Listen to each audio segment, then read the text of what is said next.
that.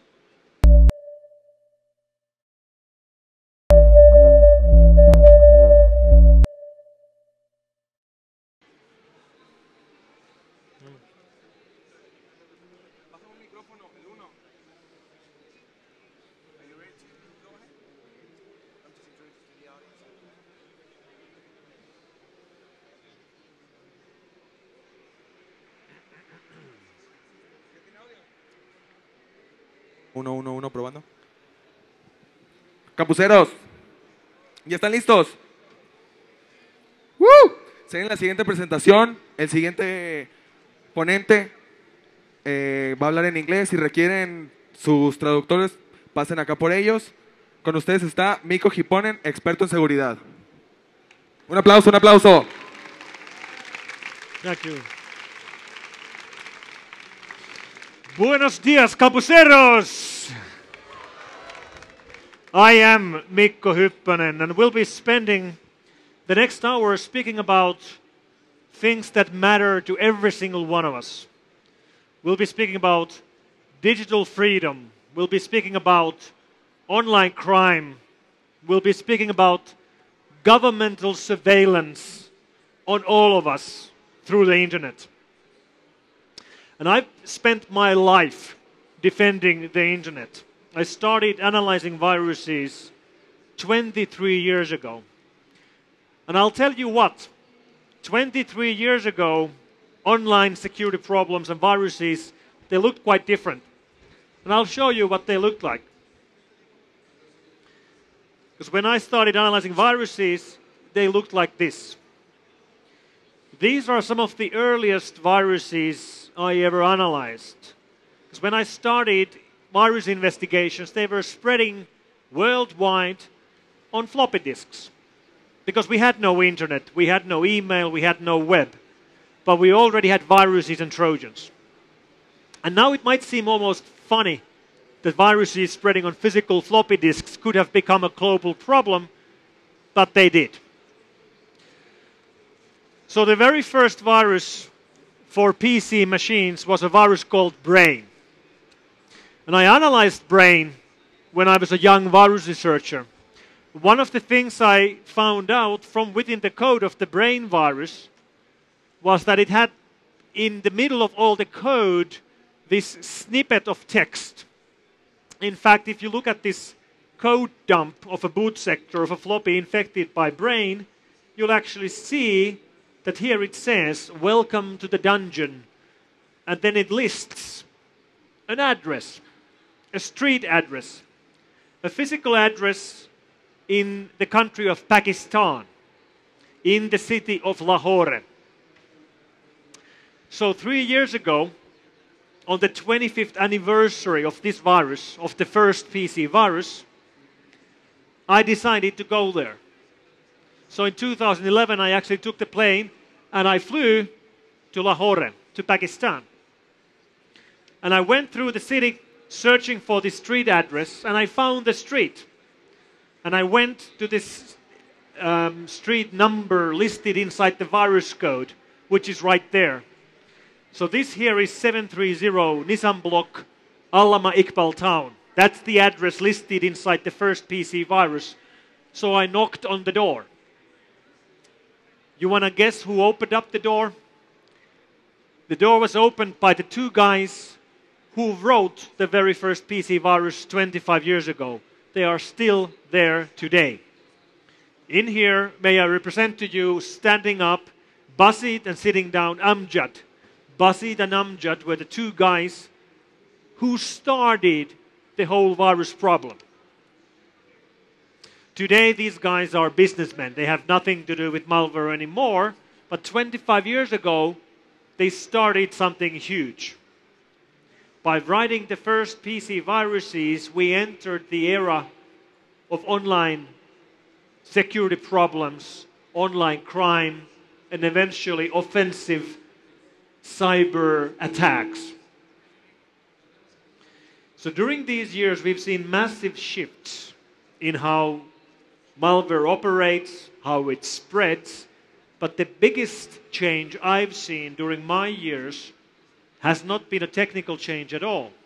It's been a change in the attackers themselves, a change in where the malware is coming from. It used to be kids and teenagers who were writing viruses for fun, who were writing attacks just because they could. They had no real motivation at all to do their attacks. And when we look at the attackers today in 2014, everybody has a motive. Today we can divide the attackers into three main groups. They are the attackers who do their attacks to make money, the attackers who do their attacks to protest, and then we have the governmental attackers who do attacks for surveillance purposes, for spying purposes, and to wage war. And that's a pretty far away thing from where we started from these innocent viruses spreading on floppy disks.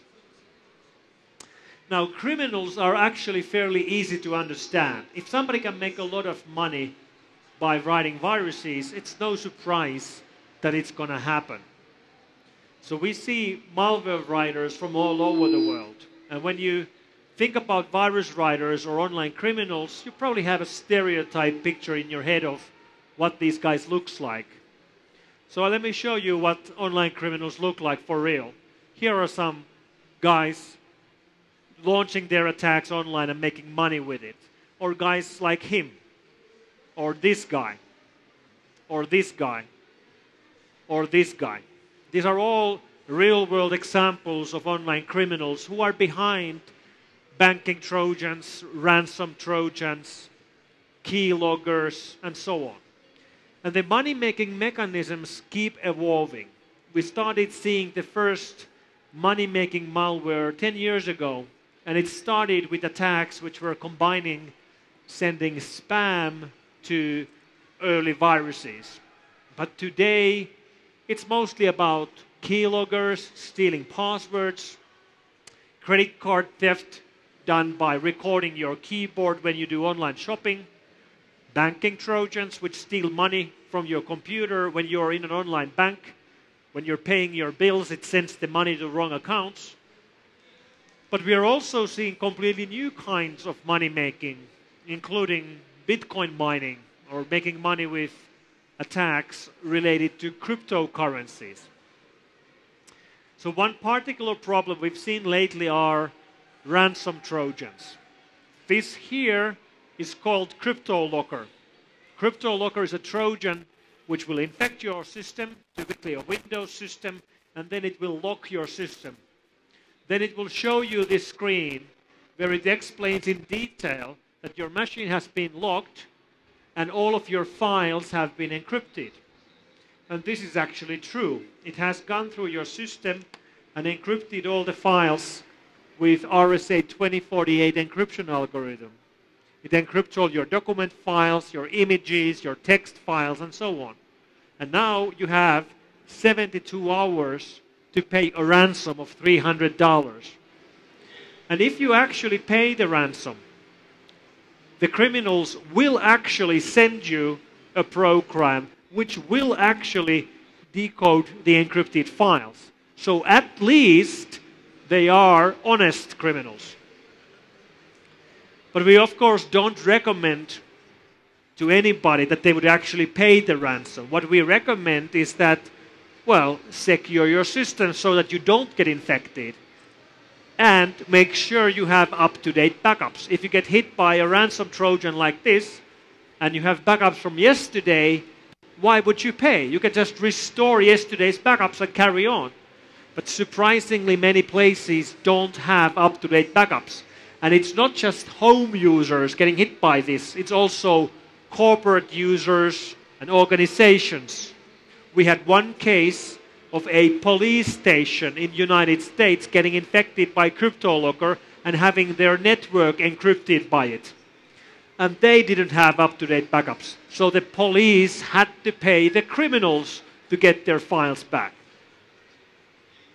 There are various versions of these Trojans. This one is very obvious. It tells you very clearly that it's a Trojan. But there's another version of this attack which claims to be the police themselves. It looks like this. It's called Reveton, and it will lock your system, and it claims that your system has been locked by the police. And the police has locked your system because you had something illegal on your computer. For example, illegal copies of music files or illegal movies.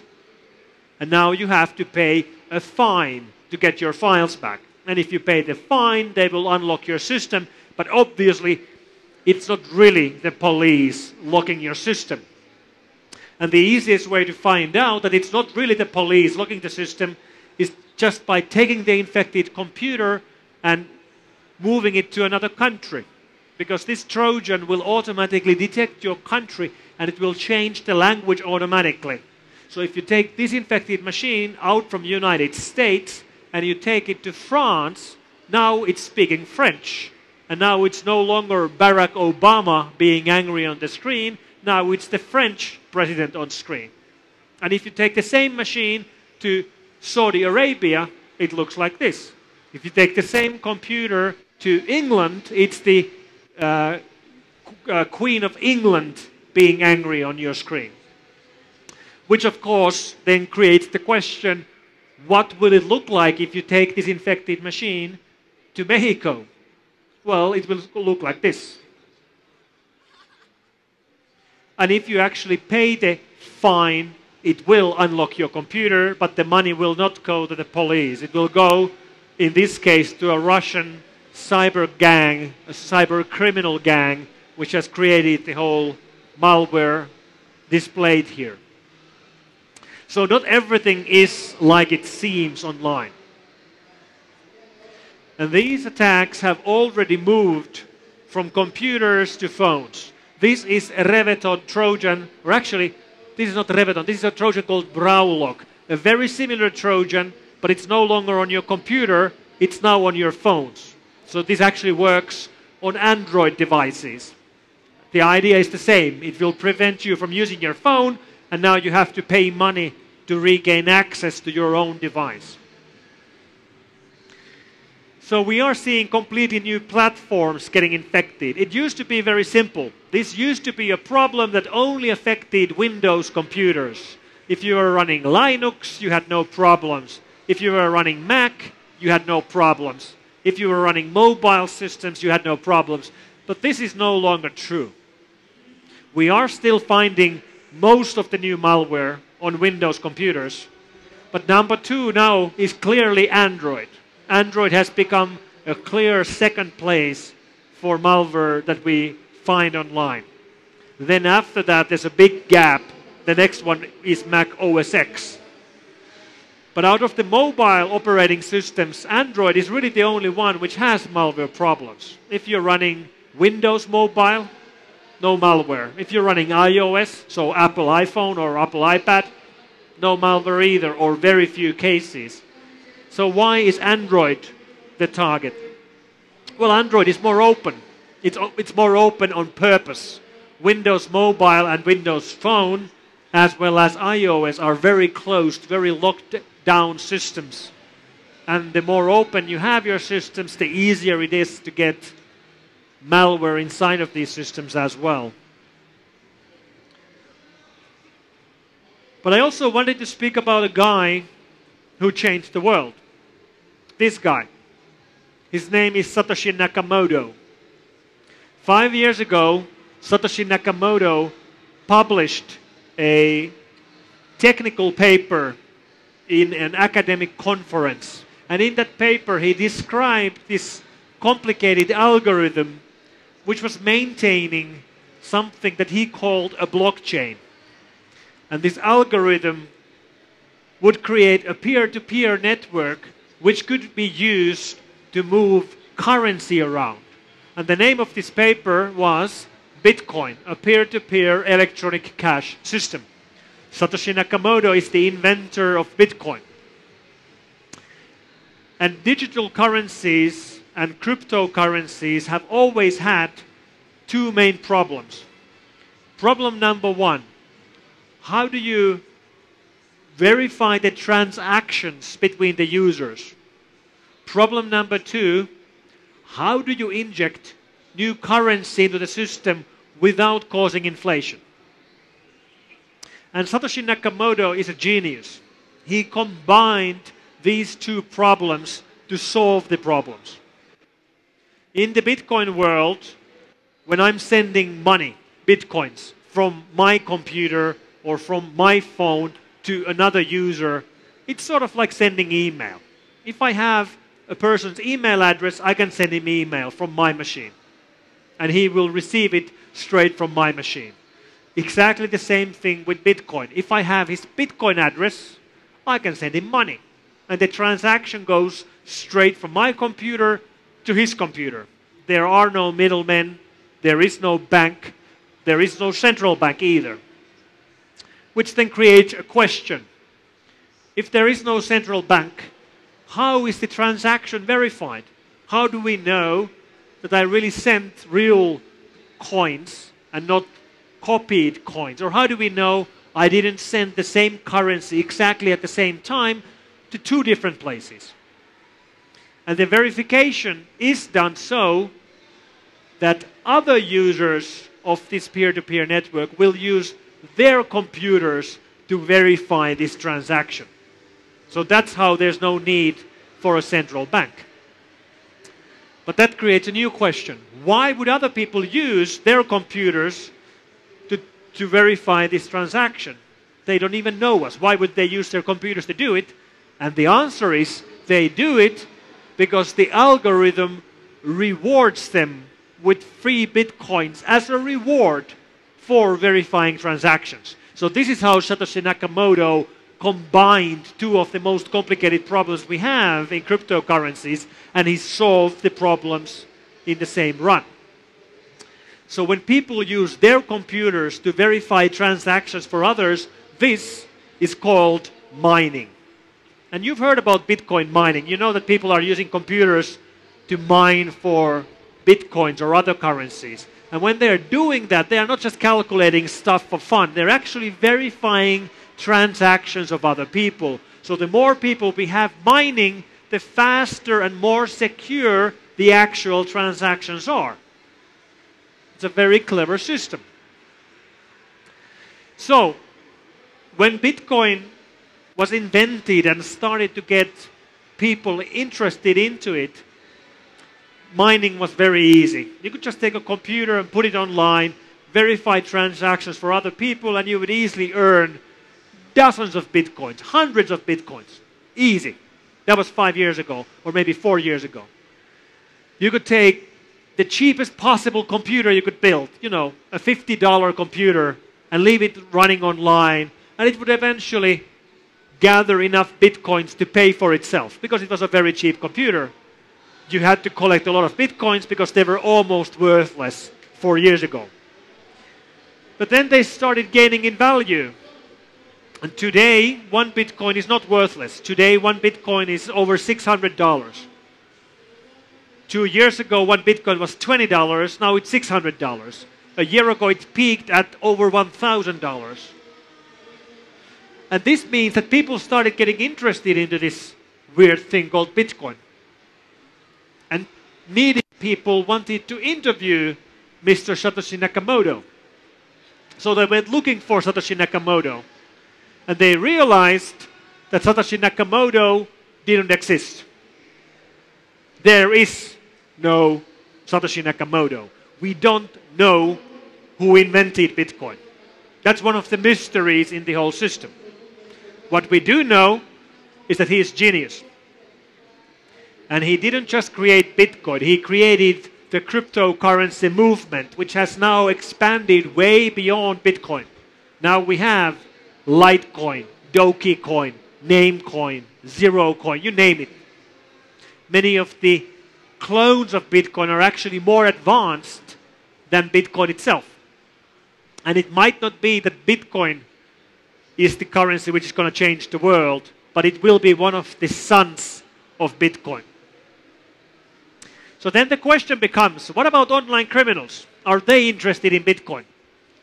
Well, maybe the question should be, are online criminals interested in an anonymous way of moving wealth? Of course they are interested.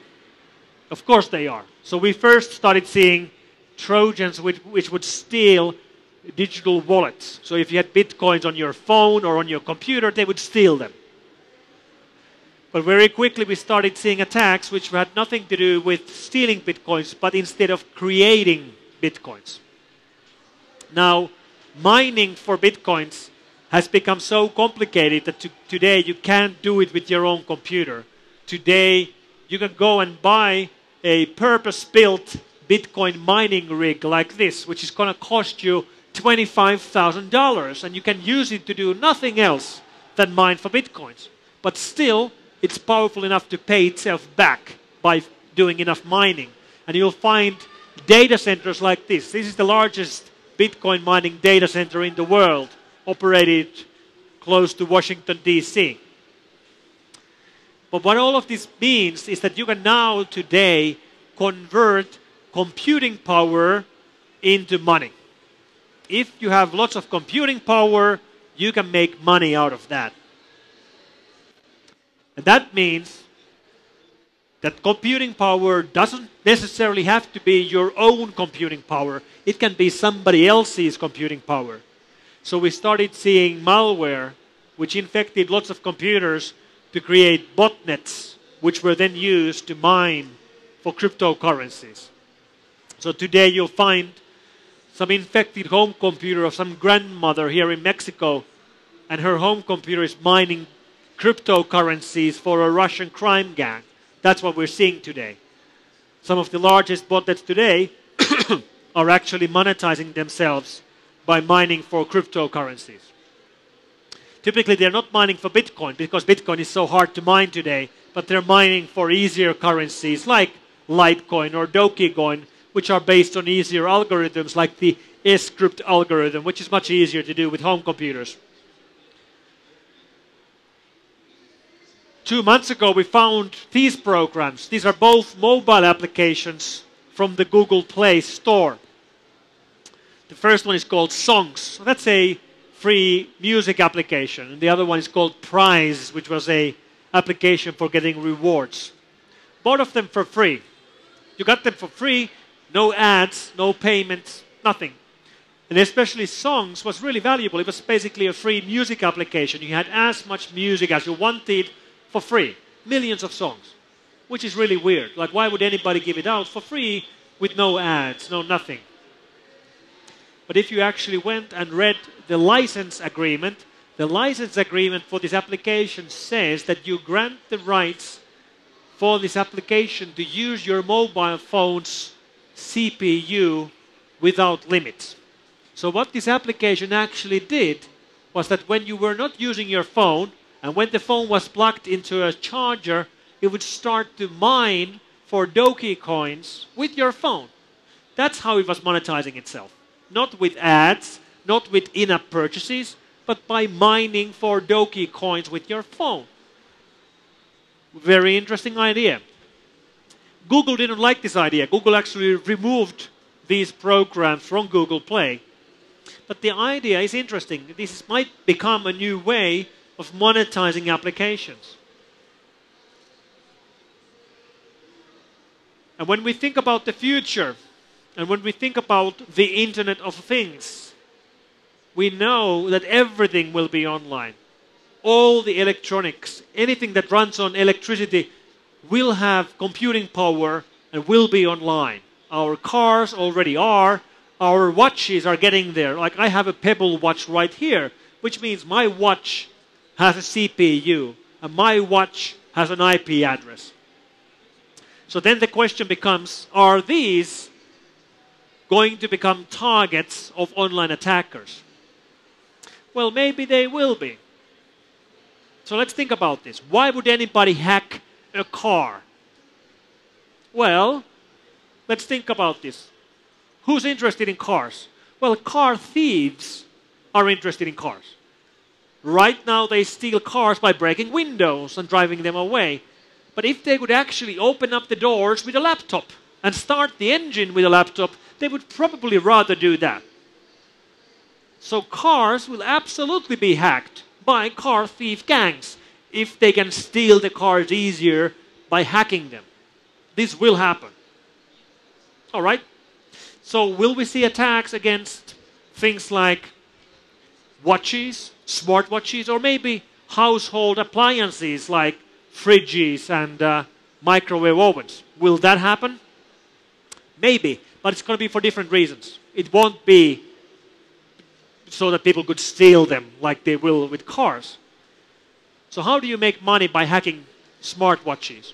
Well, if you have enough infected smartwatches, you have computing power. And we just learned that you can turn computing power into cash by doing mining attacks. And we've actually already seen this 2 months ago. There was a botnet which infected security cameras, CCTV cameras, which are recording people's movements. They infected those and turned them into a mining network, which was mining for cryptocurrencies. So we will see botnets of infected fridges which will mine for cryptocurrencies. Mark my words, it will happen. We will see infected toasters. One day we will see infected toasters.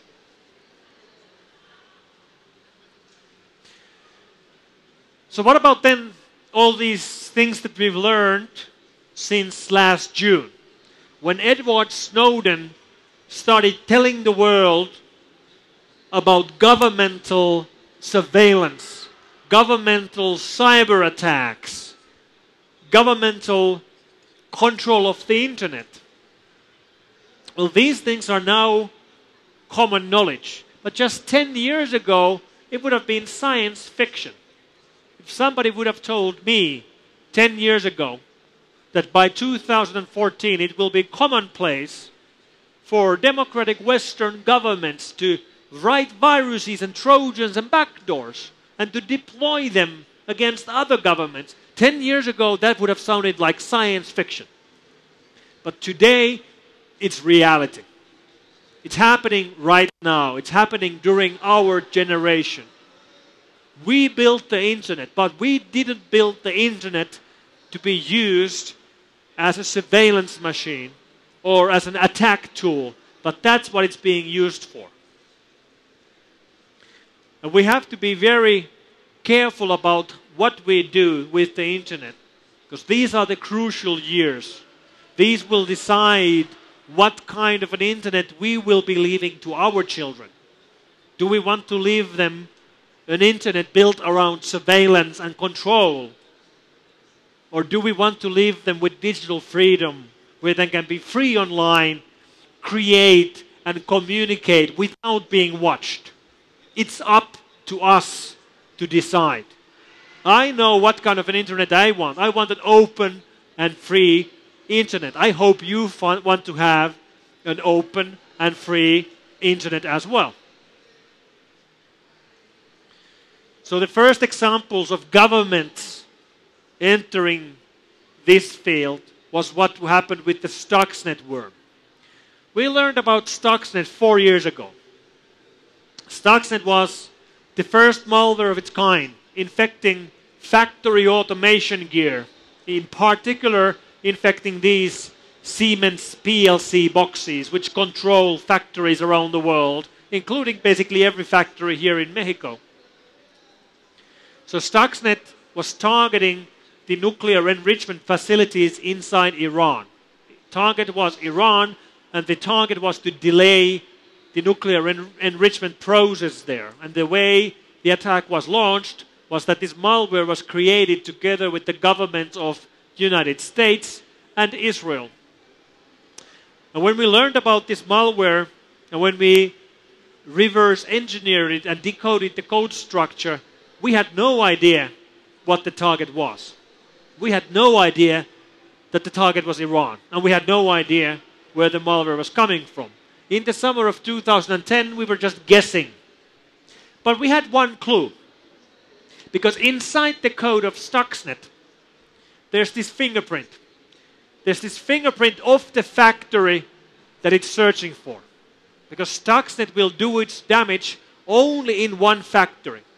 And that factory is detected by searching the factory network for a configuration of high-frequency power converters which have to be configured exactly like this. So it's looking for one factory in the world, and the structure of the factory looks like this. So when we were analyzing Stuxnet in 2010, we knew that the target looks like this, but we had no idea where in the world this target was. Eventually we started to get the idea that the target is Iran. The target is nuclear programs of Iran. So then the question becomes, is there a facility inside Iran which has high-frequency power converters configured like this? Now that's a good question, but how do you find out? Because you can't go online and Google if Iran has nuclear facilities configured like this. Except you sort of could. Because a colleague of mine went to this website. This is the website of the president of Iran. And on this website, the president has images of visits when he goes and visits different places. And there's a series of images of him visiting a place called Natanz, which is a nuclear enrichment facility inside Iran. Photos like this. And in some of the photos, you can actually see the president next to the infamous centrifuges. But the most interesting photo in this series is a photo of the president leaning over a display. And that display has images on it. And those images represent the actual structure of the facility. And when you zoom into the picture, you'll actually see that the structure matches exactly the code of the Stuxnet worm. So this is how we know what the target of the Stuxnet worm was. We know it based on a photograph downloaded from the website of the president of Iran. Incredible, but true. Now, Stuxnet wasn't targeting everybody. It was only targeting one factory in the world, and you could argue that their purpose was good. They wanted to delay nuclear armament of Iran. But what we've now learned since then is quite different. So let's have a look at another guy. This is al-Assad, president of Syria. And as you have heard, there's a civil war in Syria. Has been going for 2 years now. It's the troops supporting al-Assad and then troops opposing al-Assad. And by the way, this photo of these guys here with a grenade launcher, pay attention, because they actually have a grenade launcher which they are aiming with an iPad. They actually are using an Apple iPad with the balancing application to aim a grenade launcher, which is a really interesting mix of like old school and new school technologies. And unlike any of you in the audience, I have actually read through the Apple end user license agreement for Apple iPad. And in the middle of that license agreement, it actually tells you that you are not allowed to use the Apple iPad as part of a weapons system. So these guys are actually breaking the end user license agreement. So what about Syria? Well, inside Syria there's been this movement. This is the Syrian Electronic Army. It looks like part of the Syrian government. It looks like a military unit, but it actually isn't part of the Syrian government. It's hackers who support the al-Assad regime, and they support it by launching cyber attacks. The interesting thing about their attacks is that they're not targeting military systems. They're mostly targeting the media. They're mostly targeting Western media, like CNN and BBC. They're hacking Western media to get visibility for their message. One example of what they did was that they hacked Associated Press. And Associated Press is the largest newswire service in the world. And they posted this fake news piece to the AP wire service. Let me read it to you. It says, breaking, 2 explosions in the White House. Barack Obama is injured. So a fake news article. All right, so how important is that? Well, when people read that, of course, people get scared, but they very quickly learn that it's not true, it's fake. But the target of this attack wasn't us humans. The target of this attack was bots. High-frequency stock trading bots. 75% of the stock trading today worldwide is no longer being done by us human beings. 75% of the stock trading is done by bots. Scripts which monitor stock trends and buy and sell stocks automatically.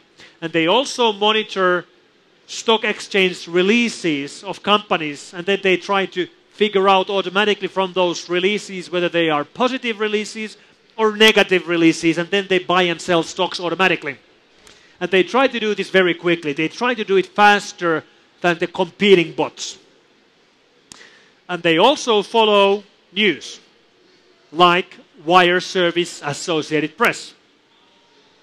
And you don't have to be a very smart bot to understand that the news release which says explosions and White House is bad news.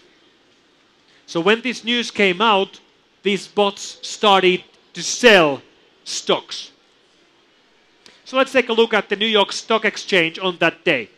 Here's the New York Stock Exchange index for the day. Then the news piece comes out. Watch what happens to the stock. And it plummets.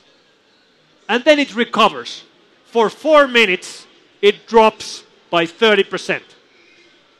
The biggest stock in the world drops by 30% because of 140 characters. Sometimes it feels like we've created a monster. And whoever launched this attack, whoever hit enter and sent the fake news piece, they knew exactly what was going to happen, and they knew exactly when it's going to happen. And whoever knew that can make as much money as they want. We've created a monster. So what about Snowden?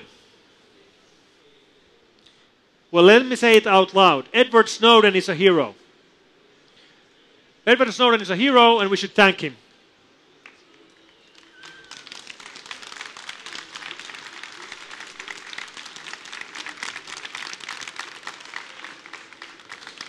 Thank you, Edward. He will be 30 next week. No, actually, he has his birthday in 3 days. So I claim he's the most powerful 29-year-old on the planet. Because he has changed the world. Over the last year, he has changed the world. He has opened up our eyes, and now we see what's happening. Because we have moved our communication from the real world to the online world. And whoever monitors our communications, they can control us. It's not about surveillance, it's about control.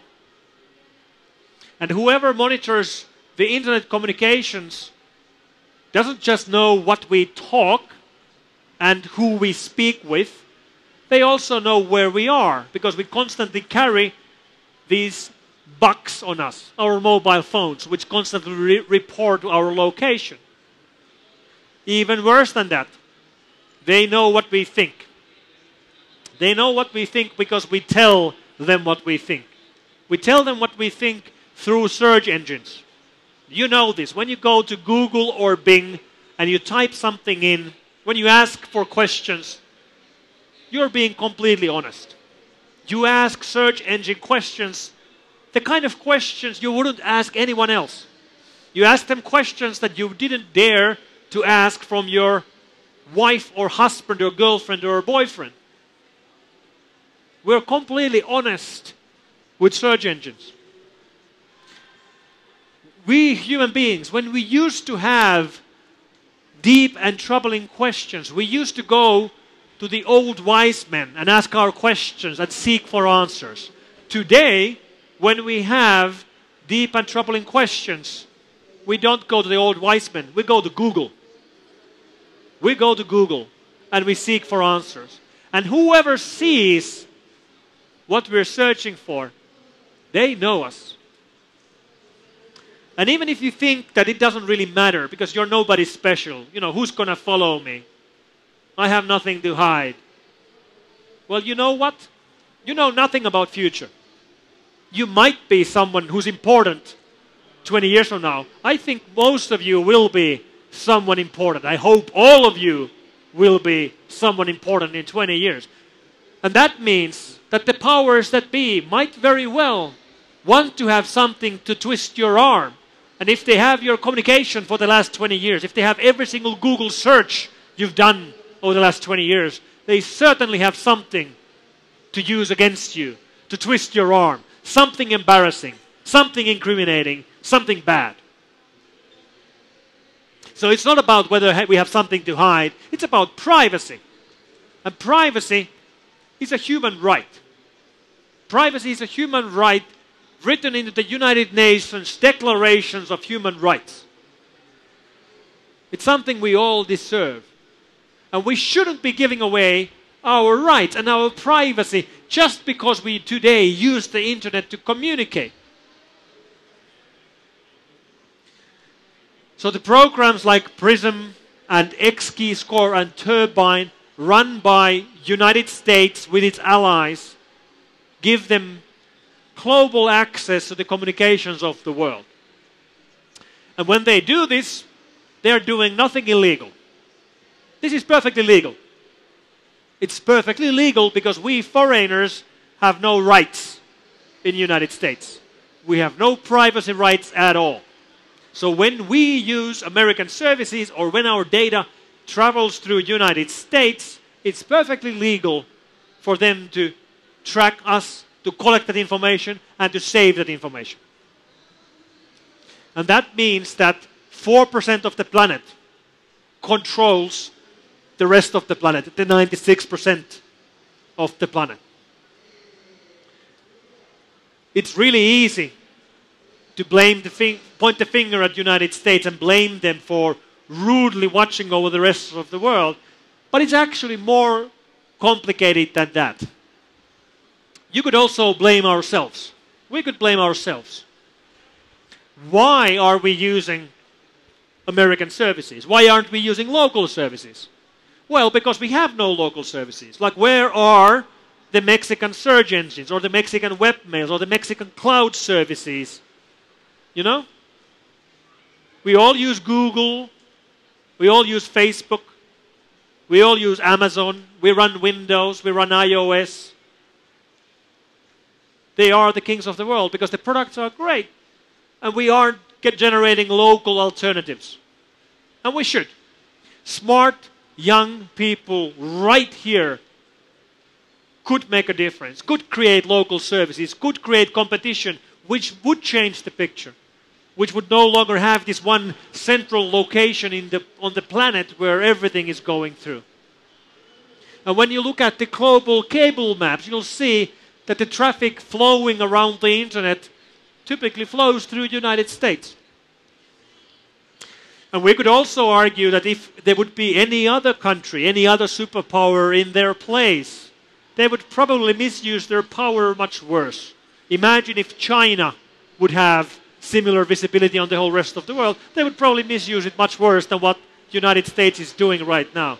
But it still doesn't make it right. So what can we do? Well, we can try to protect ourselves by encrypting our data, by using VPNs, by using Tor. But I think even more important is that we oppose it. We tell our politicians that this isn't right. We tell our politicians that we didn't build the internet to be used as a surveillance machine. We didn't build the internet to be turned into a surveillance state. This isn't right, and we shouldn't take it. And we should also be building alternative services. So instead of young, smart Mexican people going and starting their startups in Silicon Valley, they should stay here and start their startups right here and create local alternatives that people can use in their own country under their own jurisdiction, under their own privacy laws. That's crucial for the future of the internet.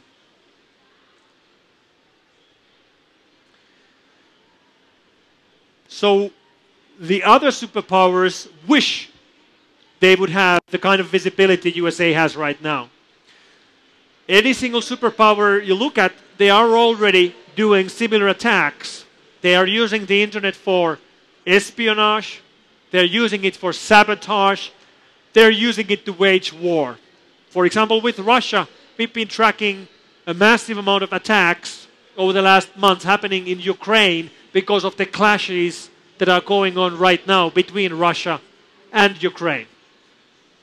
We found a very advanced Trojan called Havex last week, which we believe is coming from Russia, and it's targeting factory automation systems in a very similar fashion than Stuxnet, except it's not coming from USA, it's coming from Russia. And then we have China.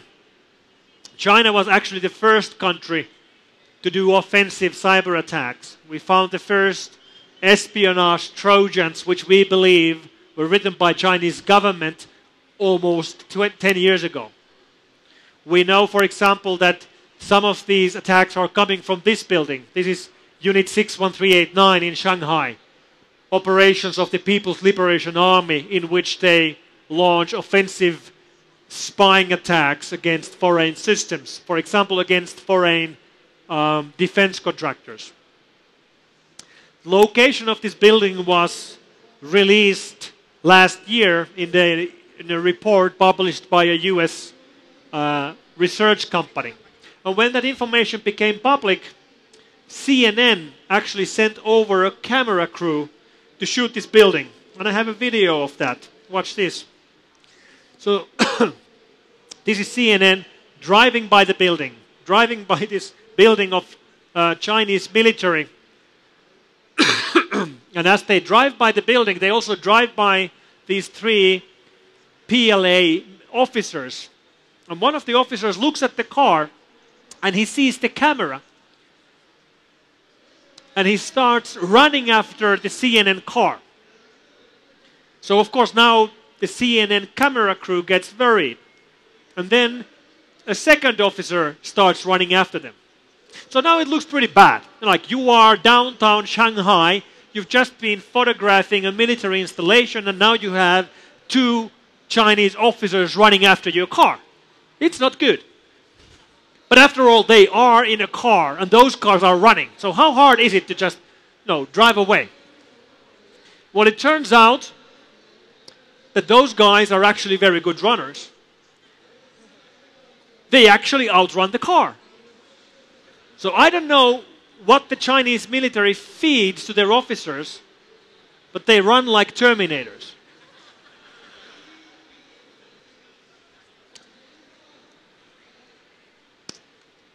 And just last month, the United States government, for the first time in history, filed criminal charges against several Chinese military officers for writing viruses.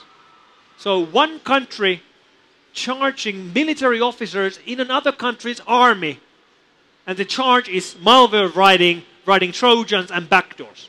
This has never happened in the history.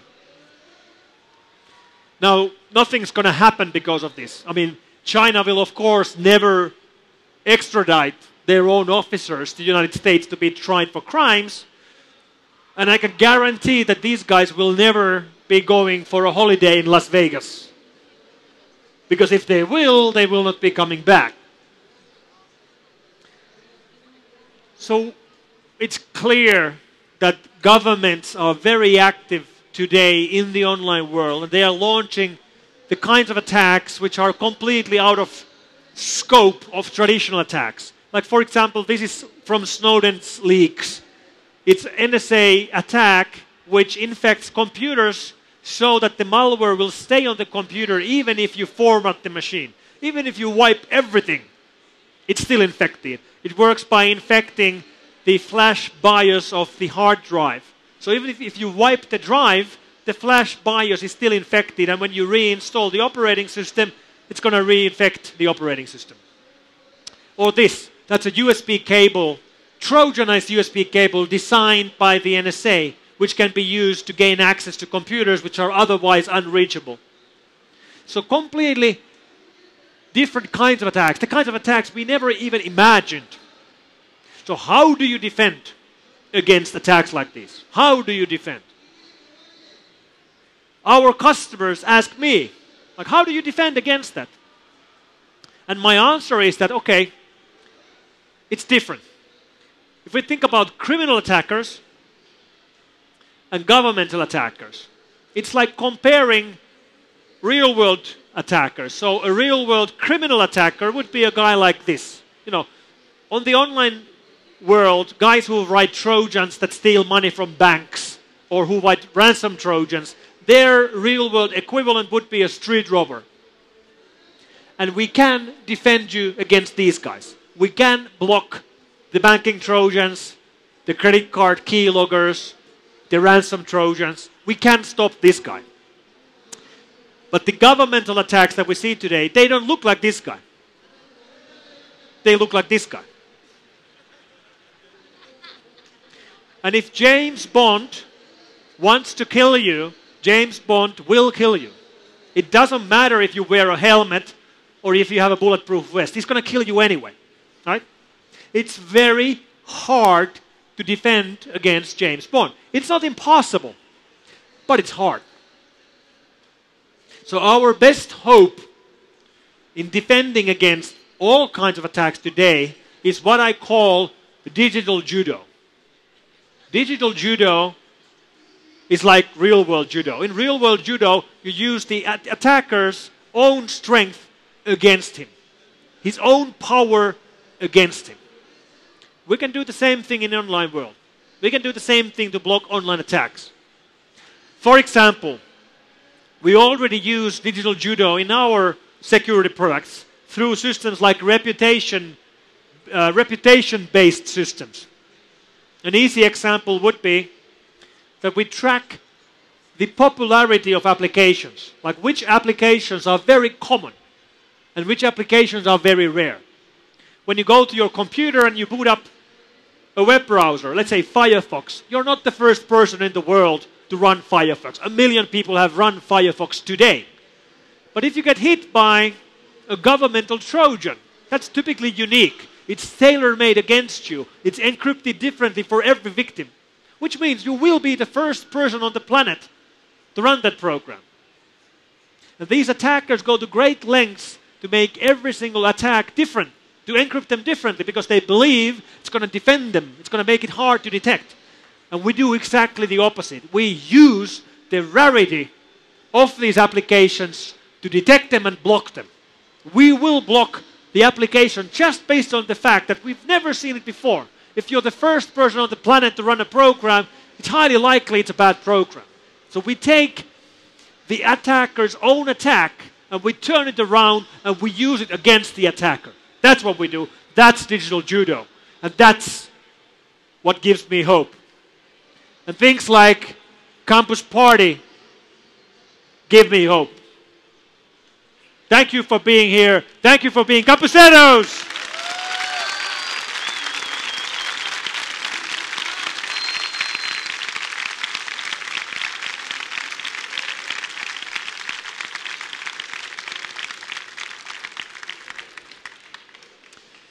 All right, so we have a little bit of time for questions. Any questions? Please wait for the microphone right there. Okay, hi.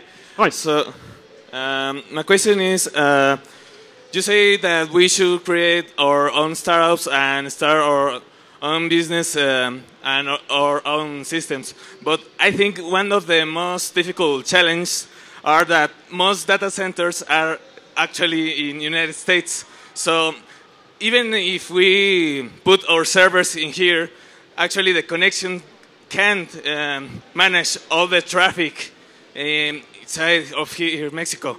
What would you think could be a solution to this problem? There's no reason why it should be like that. There's no reason why the cables have to reroute your traffic through a foreign country. There's no reason why you would have to host your applications or your data in a foreign country. It's the same thing that people often ask from me. They ask about cloud. Like, can I trust the cloud? Can I put my files in the cloud? And my answer is always, yes, of course you can do it if you trust your cloud provider.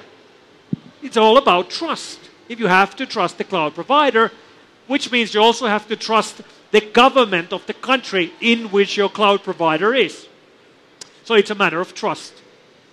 It's all about trust. Yes? Here in Mexico, happens something very ridiculous because, you know, we have a monopoly here in telecommunications. But when you connect from different ISPs, the traffic goes through the USA. Which is really weird.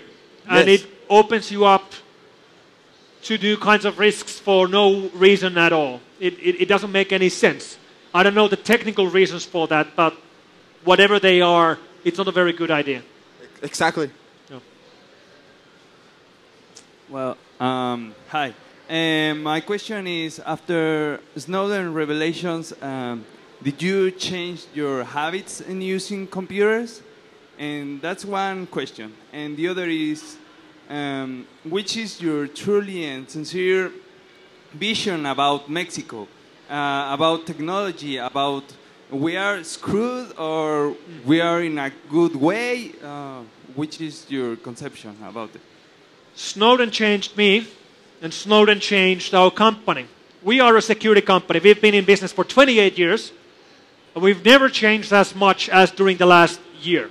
We changed internally. We changed our product line. We changed our motto. We changed our vision.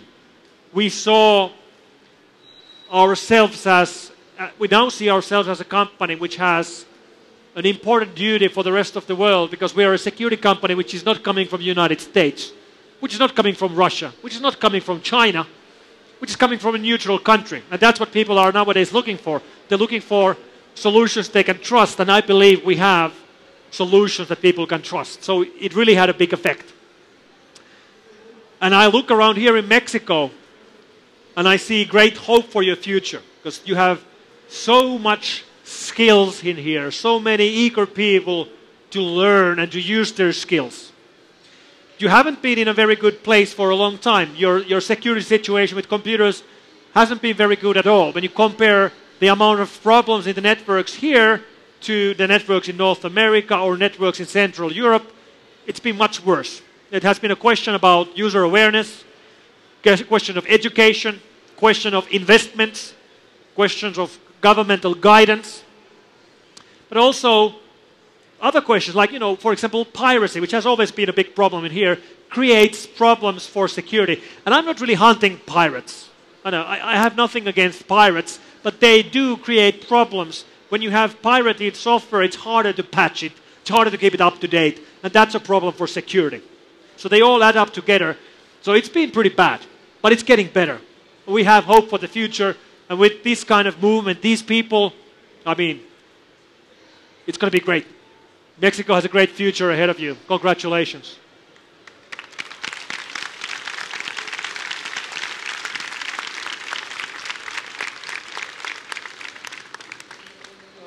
Well, I have another question. Do you think that maybe free software is a better way to increase our security? Because, you know, when you have non-free software, you don't know what do you have. What kind of code do you have? You could have some backdoor in your software or some kind of, well, anything that could be stealing information from your computer. So, I don't know. Yep. What do you have to say about that? I love free and open software. Free and open software is a solution to many of our problems. I mean, I am Finnish. I'm from the home of Linux. Linux was invented in Finland 20 years ago. So I've always felt very strongly about free and open software. And it is like 75% of the web is running on free and open software. The web is built on free and open technologies. And now, when governments all over the world are looking for alternatives, looking to create local solutions, free and open is one of the hopes we have. Because if you want to create alternative solutions, to the American services which we've been using so far, there's no point for every single country to build their own solutions. That's not going to work. But we can together build on top of free and open solutions. We can build together, we can audit these existing systems like Linuxes and OpenSSLs and Apaches and make things more secure for everybody. So by working together, we can make sure that the open systems are secure, and that's going to benefit everybody. Everybody around the world, 100% of the people. So yeah, free and open, way to go. And thank you very much. Campuseros! Campuseros, como hemos estado haciendo con todos los ponentes magistrales, Mikko Hypponen va a firmarnos la bata para el premio principal del I saw Iron this Geek. with previous talk. So yeah, put it here.